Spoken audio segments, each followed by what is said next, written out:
There comes a moment in every person's life when something deep inside whispers. Your story didn't begin where they told you it began. Welcome to the Biblical Origin Channel, where we bring back the stories the world forgot. Listen till the end, because once you hear everything I'm about to share, your idea of history and identity may change forever. Let's begin this journey together. When scriptures speak about chosen people, it doesn't mean they were more important or superior or perfect. It simply means they carried a lineage, a promise, a story that survived through slavery, exile, migration, and struggle. A story of people moving from land to land, from Africa to the Middle East back to Africa and across nations. Their journey is complicated, but the truth is simple. Most people forget the basics. Egypt is Africa.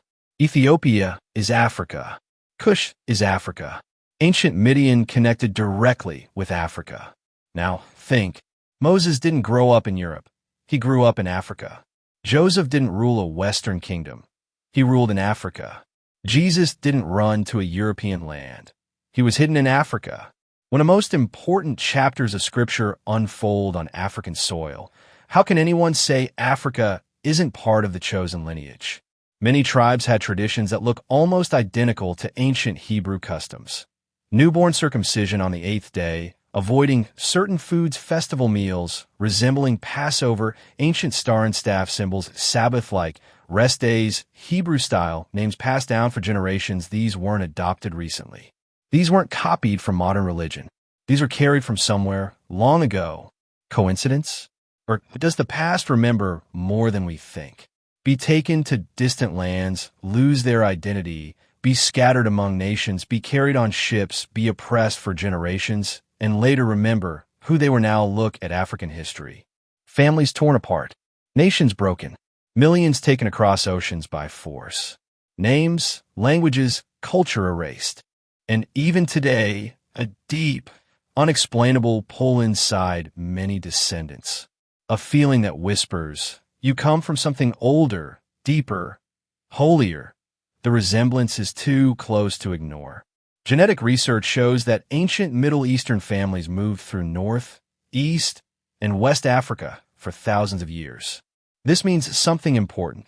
The ancestors of many African tribes and ancient Hebrew groups lived close, traveled together, married into each other's families, shared traditions. Long before modern borders existed, the world sees separation, but history shows connection. During colonial times, powerful nations rewrote stories to control minds and strip identity. They removed African brilliance from classrooms, repainted holy people with European features, and built a world where Africa was only seen through pain, not pride.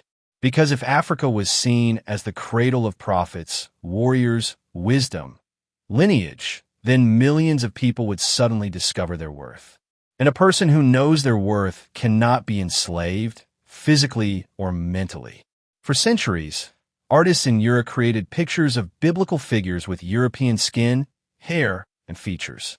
People saw those paintings so many times that they forgot the truth. These weren't photographs. They were someone else's imagination. But early African Christians, Ethiopian Jews, and ancient desert tribes had features much closer to the real people of Scripture. History didn't lie. Art did. Your name, your language, your traditions, your history, your connection to your ancestors. Millions of Africans and their descendants went through exactly this. So if they don't know who they really are, it's not their fault. But the soul remembers what the mind forgets.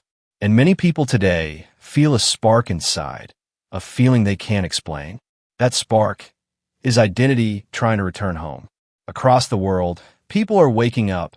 African American Hebrew heritage groups, Ethiopian Jewish communities, Igbo traditions, connecting to ancient Israel Lemba tribes with Levite-like customs, Caribbean descendants, tracing old roots, West African clans with ancient festivals. These aren't groups claiming superiority.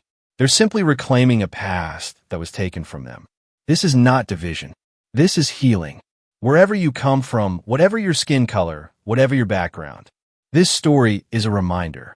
Your history may be deeper than you know. Your identity may be stronger than you realize. And your bloodline may carry stories that survived oceans, chains, exile, and silence. You're not lost. You're not broken. You're not forgotten. Your blood remembers. If this video touched something inside you, tell me in the comments. Backhand index pointing right, my blood remembers. And if you want part 2, where we uncover DNA routes and lost scriptures, just say the word. Like, subscribe, and share this with someone who needs to remember who they are. Thank you for watching the Biblical Origin channel. Your past is sacred. Your history carries strength. And your story is far from over. See you in the next chapter, another truth they never wanted you to know.